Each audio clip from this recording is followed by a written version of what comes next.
Well, working on Jeeps. Got this one. Took the whole axle out of, which is in the garage. So it looks different than that one. So that's gone on this one. And this is parts Jeep. Then I'll show you the rest in a second.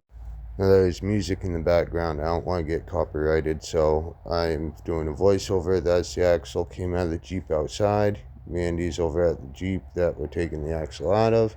And then there's some of the axle that's coming out. And then some of the axle going in. That will be in a few seconds here. 1 Jeep, 2 Jeep, 3 Jeep, 4 Jeep, 5 Jeep, and number 6 is behind the garage. 6 Jeeps in the yard right now. And this is the one that came out of their Jeep. You can see how the gears and all are kind of rounded more than they should be. And a bunch of metal flakes in the pan. But this is the one that was in theirs that we took out.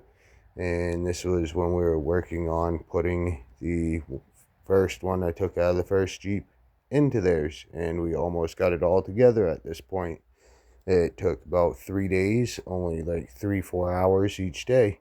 And this was the last day of working on it and taking it out and putting that in. And it's all together. Only had... I know a lot of this video was all voiceover for a lot of it, but it's all back together. The customers, which is a friend's vehicle, it had a lot of metal shavings in there. I know that's upside down, but a lot of metal shavings, and blew the whole differential and all in theirs Jeep. And we have same thing, color and all, out there. So now that's a transmission from the other one. This side is now all back together. Had to take that out, had to take a bolt out there, bolt there, or down there, that one. So there's one bolt. You gotta take either this one or back there behind the spring, but it's kind of easier just do this one. Can do that one or down there. Then take that one, take the strut off, makes it easier too, down there. And then don't even have to take all of this off. The whole hub assembly and brakes and all, you do not have to even take all of that off. It's recommended to, but you just undo the hub bolts. There's 4 of them, 2 on top, 2 on bottom. Take the speed sensor out. That's a bolt, and you can pop that right out, and that all comes out. And then you can set the whole hub assembly off to the side. That's what we did on both sides, and pulled it out, put the new one back in. And now it's all ready to go. And I got to put the tire back on this one after removing my light. Very handy. Under the counter lights. LED. Auto on and off. But got to put the tire back on. And then got to fill the differential with the 75 140. 75 W140 synthetic. Deck underneath there, and it's all done.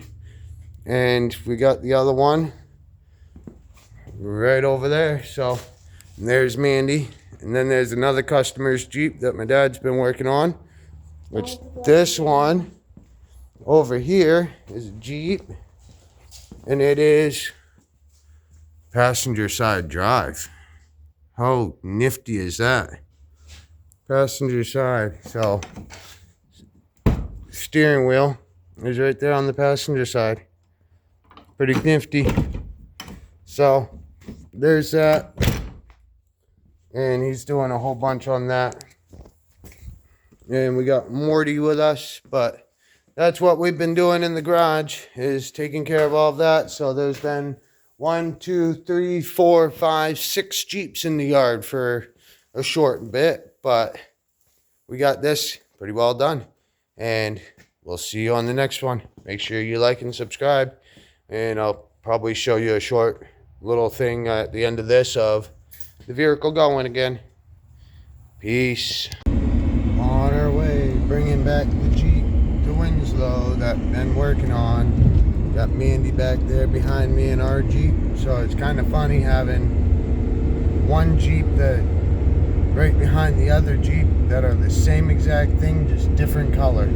So we're almost to Winslow, and we gave them some ducks, and we gave them a little duck scent thing. So same exact Jeep and everything, but they got the stock stereo. But it's going great. Everything's running fine. It's smooth and no funky sounds or nothing. It's just going like it should be and going better than it was. Put coolant in, put some oil in, all of that. Fixed the brake light that wasn't working, which was the wrong light bulb in it. And yeah, pretty much everything like that, and it's all working and it's going good for the friends that are customers, friends, same difference. We got it all back together for them and going good for them. So hopefully you all liked the repair, and you can see the finished product is driving and going fine. So appreciate everybody that watches. Make sure you hit the like, subscribe, and if you want to see more mechanic stuff and little clips of jobs or more about different stuff with mechanic, leave a comment on this and make sure you share it out, because there's not much on how to do a whole rear axle swap on these 2005 Jeep Grand Cherokee Laredo 3.7 liter V6 vehicles, which is also known as the Jeep WK. So if you want me to put more on doing the fixes to these and taking them apart and this and that, just leave a comment down below and let me know. And this is the end of this transmission. Peace.